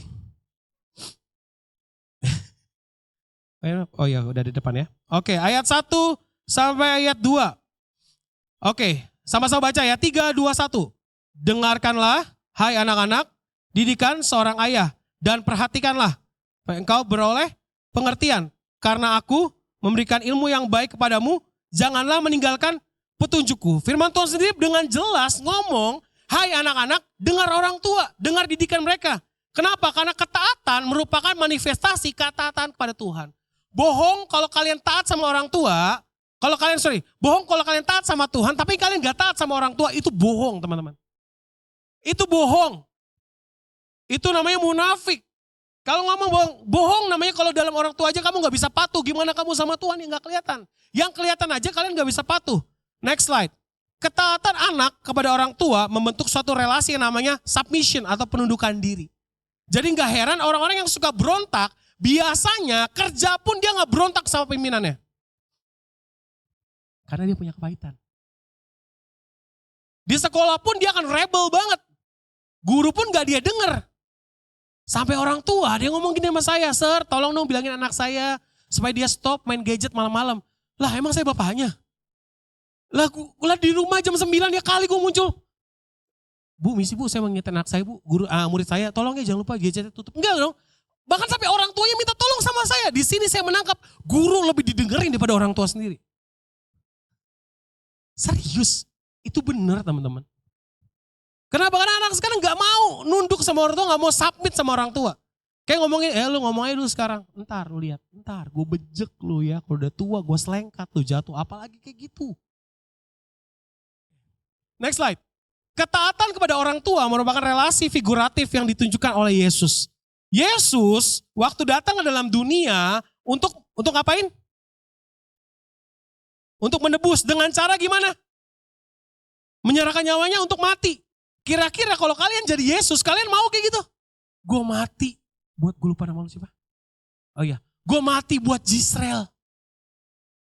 Ada yang mau mati buat Jisrael? Jisrael aja ketawa, iya itu Yesus mah iya. Yang di sini ada yang mau mati buat Jisrael? Kenapa lu jawab enggak? Gimana sih? Gak ada yang mau teman-teman. Bayangin Yesus harus mati buat orang yang dia gak kenal. Kenapa saya bilang gak dia kenal? Yesus kan gak kenal kalian. Karena belum ada. Waktu itu belum ada gitu kita. Tapi Yesus rela mati buat kalian teman-teman. Bahkan ketika dia doa, dia bilang apa? Kalau boleh cawan ini lalu, tapi biar kehendak Tuhan yang jadi. Dia tetap taat sama Bapaknya sampai mati. Itu ada sebuah gambaran yang Tuhan beritakan untuk kita, gimana kita taat sama orang tua. Mungkin hari ini capek merawat orang tua. Orang tua gue lagi di masa yang sakit. Tiba-tiba gue mau pergi ke gereja, bapak gue duduk di depan pintu, di depan teras rumah, masih santai lagi penyembahan di hadapan Tuhan. Asap rokok maksudnya. Iya, dia masih santai pagi-pagi gini. Gereja Nil. Iyalah, masa kemana lagi? Iya bakal gereja, tapi siangnya gue dengar dia masuk rumah sakit, dia stroke. Capek ngerawat orang sakit. Orang tua kita capek, tapi ingat loh. Dulu waktu lu bisa ngapa-ngapain, orang tua lu yang cebokin lu. Dia yang kasih lu makan. Dia yang kena mental health saat kalian lagi sakit. Mungkin kalian mikirnya lebay lu Pak, mah. Tapi nanti kalau kalian jadi orang tua, kalian akan melakukan hal yang sama seperti orang tua kalian lakukan. Stres anaknya sakit. Coba pikirin hal itu teman-teman. Sebelum kau benci orang tuamu. Mungkin hari ini permasalahan yang terjadi antara anak dan orang tua adalah, next slide. Adalah sebenarnya bicara tentang gap generasi teman-teman. Next slide. Permasalahan anak dan orang tua adalah gap generasi sebelumnya. Kita selalu ngerasa bahwa kita gak bisa ngerti pola pikir orang tua kita. Dan orang tua kita juga gak bisa ngerti. So, talking with your parents. Dia gak ngerti maksud lu. Dia bukan Deddy Corbuzier yang bisa mikir. Deddy Corbuzier gak bisa. Dia bukan mentalis yang bisa mikir. Lu mau apa? Mau apa? Oh lu mau duit 50 ribu gitu kan? Enggak dong gitu kan. Makanya ngomong. Dan gue gak akan kayak dokter Roder ini yang menyemberikan 50 ribu buat anak kecil. Terus saya teriak saya gitu ya. Iya ada gap generasi teman-teman. Tadi yang saya jelaskan kata anjing sama anjay itu beda. Nah ini yang jadi masalah kita kok sebenarnya. Kita gak ngerti papa kita juga gak ngerti kita. Itu ibarat gua ke sono, bapak gua ke sono, gak ketemu. Makanya kita harus mulai belajar juga untuk ngerti maksud orang tua kita. Sambil kalau khotbah di umum, orang tua kita juga bisa ngertiin kita. Makanya papa mamanya ajak ke gereja. Oke, next slide. Permasalahannya adalah dalam keluarga ada kurangnya kata selalu dan saling. Ini termasuk juga berkaitan buat koko cici kita.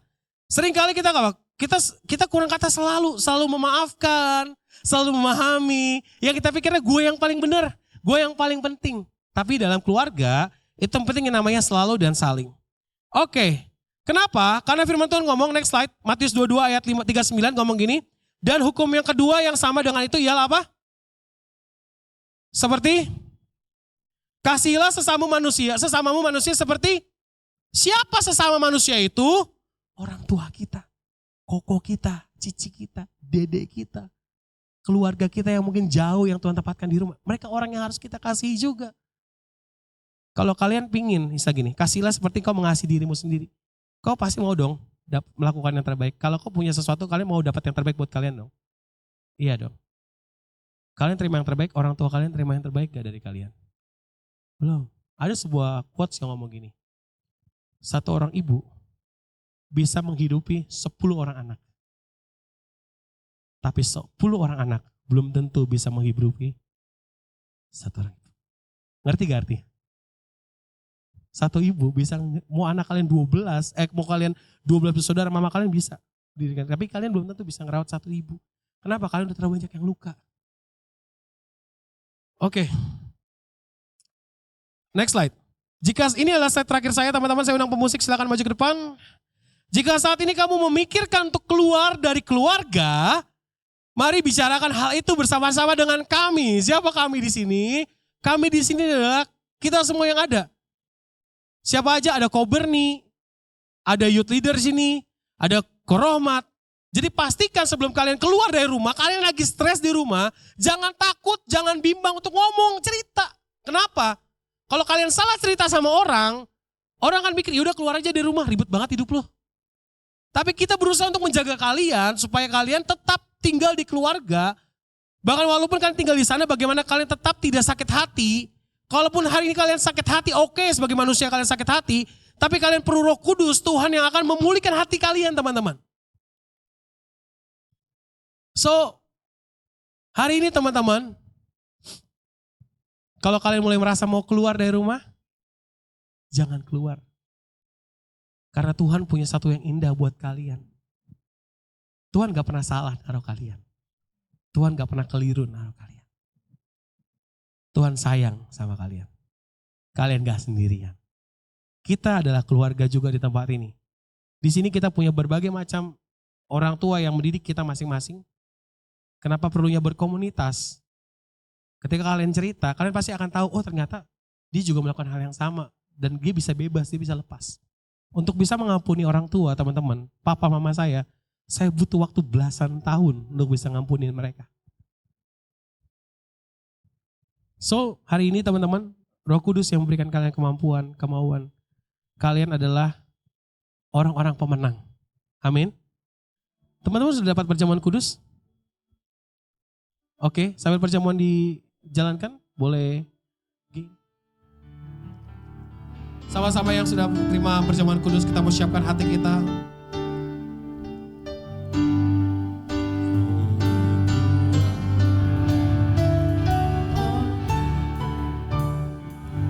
Darahmu, kau telah tebus dosaku. Dengan kekudusan-Mu Tuhan, Kekudusan-Mu melingkupiku. Kasih-Mu mengalir, memulihkan hidupku. Sungguh besar anugerah-Mu, Kau selamatkan hidupku. Ku menjadi ciptaan yang baru, ku menjadi ciptaan yang baru. Sama-sama kita bangkit berdiri di hadapan Tuhan.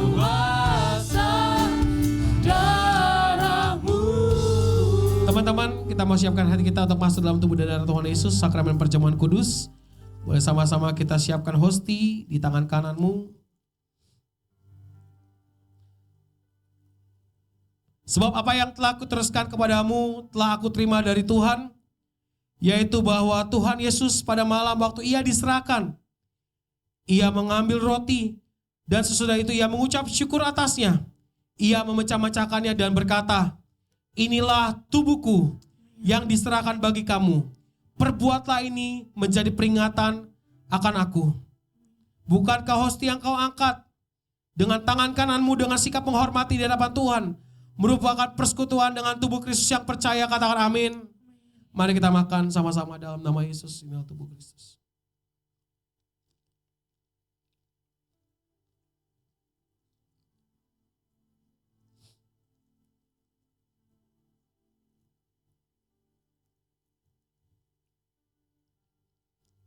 Mari kita siapkan cawan anggur di tangan kananmu dan angkat tinggi.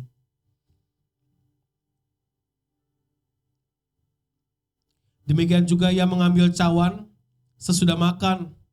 Tuhan Yesus berkata, cawan ini adalah perjanjian baru yang dimeteraikan oleh darahku.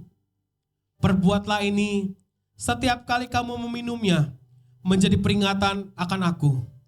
Sebab setiap kali kamu makan roti ini dan minum cawan ini, kamu memberitakan kematian Tuhan Yesus sampai ia datang. Bukankah cawan yang kau angkat tinggi dengan ucapan syukur di hadapan Tuhan merupakan persekutuan dengan darah Kristus? Yang percaya katakan amin. Mari kita minum, inilah darah Tuhan Yesus Kristus.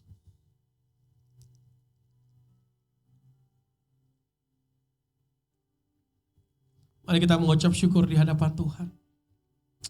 Terima kasih Tuhan. Kami bersyukur atas karya-Mu yang sempurna. Kau Tuhan yang berkuasa. Haleluya.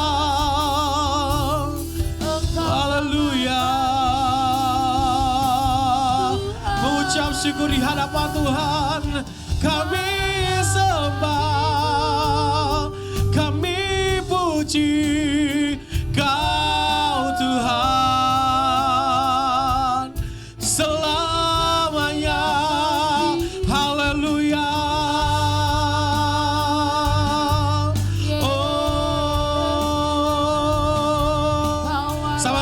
percaya boleh angkat tanganmu di hadapan Tuhan. Mari mengucap syukur, katakan terima kasih Tuhan. Terima kasih Tuhan. Oh Jesus. Engkau teramat baik. Karena salibmu ku hidup. Karena salibmu, karena salibmu ku menang. Engkau yang berkuasa, Engkau yang berkuasa, sanggup untuk melakukan. Yang percaya dikelarin katakan karena salibmu Tuhan. Karena salibmu ku hidup. Karena salibmu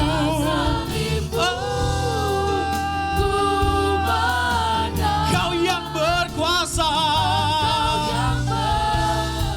Amin.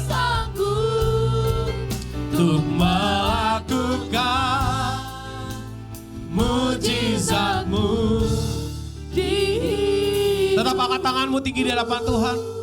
Ku menyerahkan adik-adik hamba di tempat ini Bapa. Siapapun mereka tahu bahwa mereka bukan suatu kebetulan.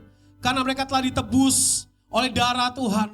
Mereka adalah anak-anak buatan Allah yang diciptakan untuk selalu melakukan pekerjaan yang baik di dalam kehidupan mereka.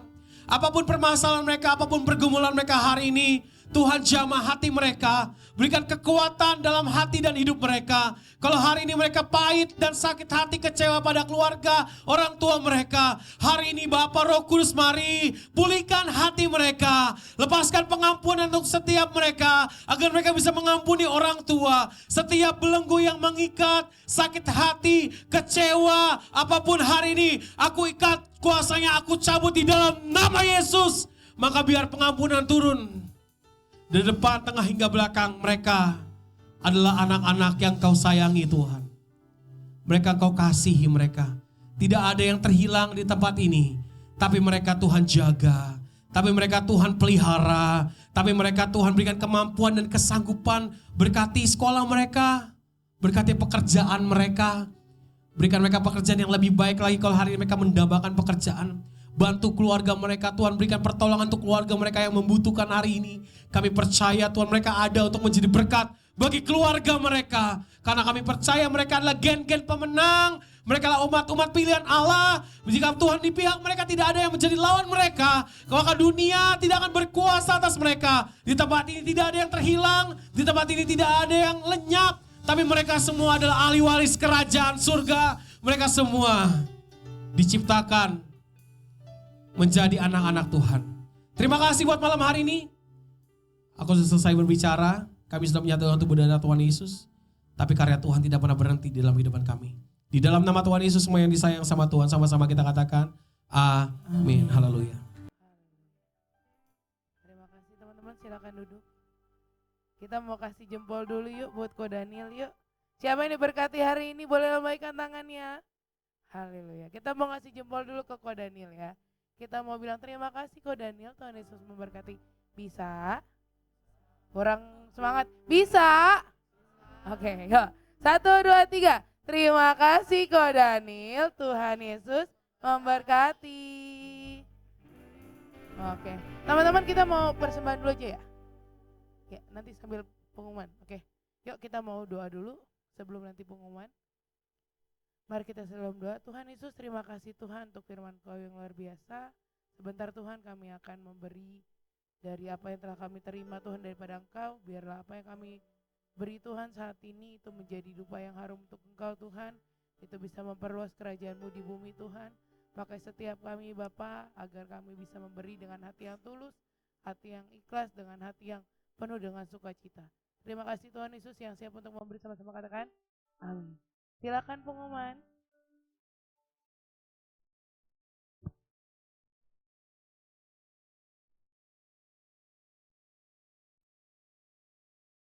Shalom semuanya. Oke, sambil kita memberikan persembahan, ada sedikit pengumuman yang ingin saya sampaikan. Hampir patah, Pak. Enggak, tulang rusuknya belum ketemu.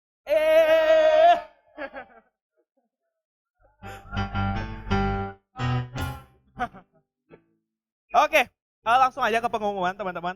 Pertama, dalam rangka memeriahkan hari ulang tahun Indonesia yang ke-79, maka hari Sabtu, itu pas ya tanggal 17 Agustus 2024, itu pas hari Sabtu, kita gak ada ibadah ya.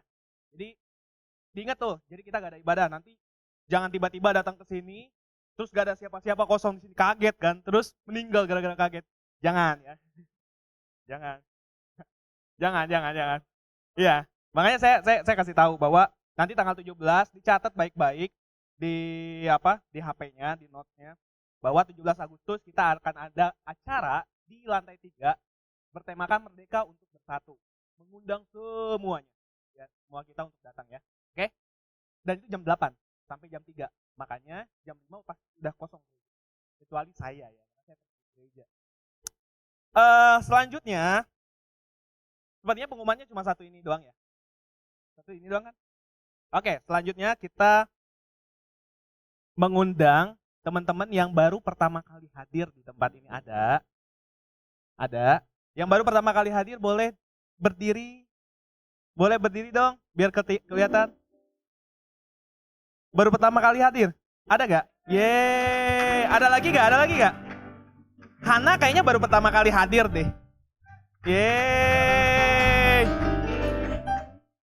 Selamat datang Hana dan Grace. Grace temennya Kak Eta ya? Oke, tadi lu masih berdiri teman-teman yang lain. Yuk kita salamin adik-adik kita yang baru pertama kali hadir di tempat ini. Selamat datang ya Hana, selamat datang Grace di tempat ini. Ada 2 Grace berarti sekarang di tempat ini ya.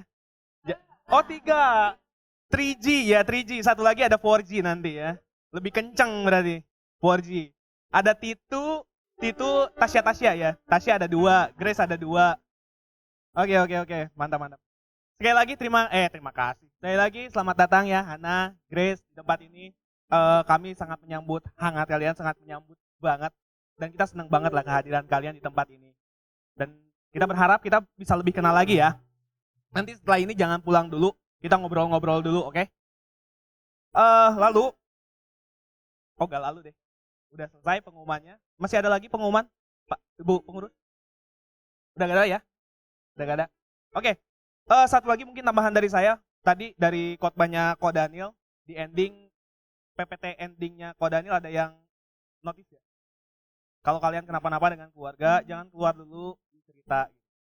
Nah, di tempat ini, buat yang perempuan, ada tempat cerita kok di sini. Ada Givi, ada Cimoria, ada Kak Eta nih, WL hari ini. Untuk yang cowok-cowok, ada Ko Daniel, ada Ko Rohmat. Ko Rohmat ya tadi dipanggilnya ya? Terus ada Ko Berni. Jadi kalian feel free lah untuk cerita sama kita gitu. Jangan sampai kalian nanggung derita di dalam keluarga sendirian gitu. Ada kita kok, kita juga keluarga kalian. Amin. Oke, sama ada ternyata yang harus diumumin. Sama satu hal lagi teman-teman, kalau kalian mungkin lagi berbeban berat, lagi ada banyak masalah yang nggak bisa diceritakan kepada teman-teman yang lain, kalian hanya butuh bantuan support doa. Kami juga di sini menyediakan kotak doa ya buat teman-teman, nanti sebelum pulang boleh mencatatkan doanya dan nanti kita akan sama-sama doakan untuk kalian. Oke? Kurang lebih seperti itu, kita akan tutup ibadah kita dan nanti Ko Daniel atau Ko Daniel untuk doa berkat. Tapi sebelum itu kita tundukkan kepala kita, saya untuk berdiri sekali lagi teman-teman. Kita akhiri ibadah kita dengan doa. Bapak bersyukur Tuhan kalau hari ini kami boleh menyelesaikan ibadah kami di tempat ini Tuhan.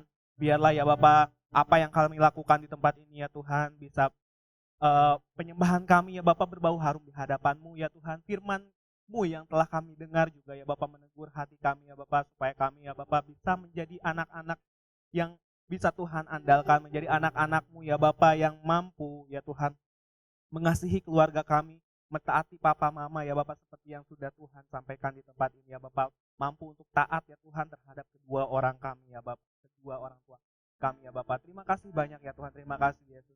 Buat teman-teman kami juga ya Bapak yang hari-hari ini mungkin lagi mengalami pelik ya Tuhan dalam kehidupannya ya Tuhan. Kiranya sukacita dan damai sejahtera-Mu ya Bapak menyertai setiap kami di tempat ini ya Bapak. Menyertai kami ya Bapak saat kami belajar, menyertai kami ya Bapak saat kami bekerja dan menyertai kami saat apapun itu ya Bapak. Terima kasih banyak Tuhan. Terima kasih Yesus. Kalau kami sebentar akan pulang ya Tuhan. Tapi kami ingin meminta ya Tuhan, Roh Kudus-Mu ya Bapak, ingin meminta berkat daripada-Mu ya Tuhan turun atas kami, menyertai kehidupan kami setelah ini ya Bapak. Terima kasih Tuhan, kami siap untuk menerima berkat Tuhan. Mari sama-sama anak yang dikasihi, boleh angkat kedua tanganmu tinggi di hadapan Tuhan. Dan biarlah berkat dari Tuhan menyertai setiap kita. Tuhan memberkati engkau dan melindungi engkau. Tuhan menyertai engkau dengan wajahnya dan memberikan engkau kasih karunia. Tuhan menghadapkan wajahnya kepadamu dan memberikan engkau shalom. Damai sejahtera di keluargamu, di sekolahmu, di tempat kerjamu. Tuhan menyinari engkau dengan wajahnya dan memberikan engkau kasih karunia dimanapun engkau berada. Dan bawalah berkat dari Tuhan di dalam pekerjaanmu, kuliahmu, di sepanjang aspek hidupmu. Kau akan melihat tangan Tuhan yang kuat yang memegang hidupmu. Dan rancangan Tuhan terjadi di dalam hidupmu. Pulanglah, bawalah berkat ini dan jadilah berkat dimanapun kau berada. Sampai Tuhan Yesus datang menjemput setiap kita masuk kerajaan surga. Yang disayang sama Tuhan, sama-sama kita katakan, amin. God bless you semuanya.